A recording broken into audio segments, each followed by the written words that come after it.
மக்களே வணக்கம். இந்த பதிவில் நாம பார்க்க போறது உலக போலியோ தினம் மற்றும் இந்தியாவிற்கு எதற்காக போலியோ பாதிப்பில்லாத சான்றிதழ் வழங்கப்பட்டது அதை பார்க்கலாம்.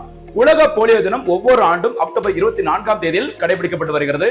இதற்கு காரணம் என்ன பார்த்தீங்கன்னா, ஜோனாஸ் சால்க் அவர்கள் இந்த போலியோ அந்த மைலிட்டிஸ் என்ற அந்த போலியோவிற்கான மருந்தினை தடுப்பு மருந்தினை கண்டுபிடித்தார். அதை முன்னிட்டு தான் அவருடைய பிறந்த நாளான அக்டோபர் 24ஆம் தேதி உலக போலியோ தினமாக கடைபிடிக்கப்பட்டு வருகிறது. அதே மாதிரி உலக போலியோ தடுப்பு திட்டம் உலக லெவல்ல தொடங்கப்பட்ட ஆண்டு 1988ஆம் ஆண்டு. சரிங்களா? இந்தியாவில் போலியோ பாதிப்பு திட்டம் தொடங்கப்பட்ட நாள் மார்ச் 16, 1995.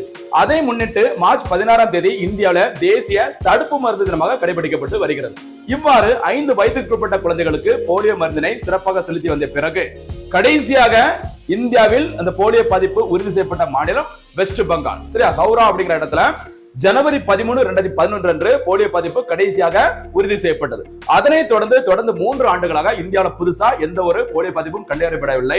அதற்காக இந்தியாவிற்கு மார்ச் 27, 2014 அன்று உலக சுகாதார அமைப்பு இந்தியாவை கௌரவப்படுத்துற மாதிரி போலியோ ஃப்ரீ நேஷன், அதாவது போலியோ பாதிப்பில்லாத நாடு அப்படிங்கிற சான்றிதழை வழங்கி கௌரவிச்சார். இன்றைய பதிவிற்கான கேள்வி, சரிங்களா, உலக சுகாதார அமைப்பு இந்தியாவிற்கு எப்போது போலியோ பாதிப்பில்லாத நாடு என்ற சான்றிதழை வழங்கி கௌரவித்தது?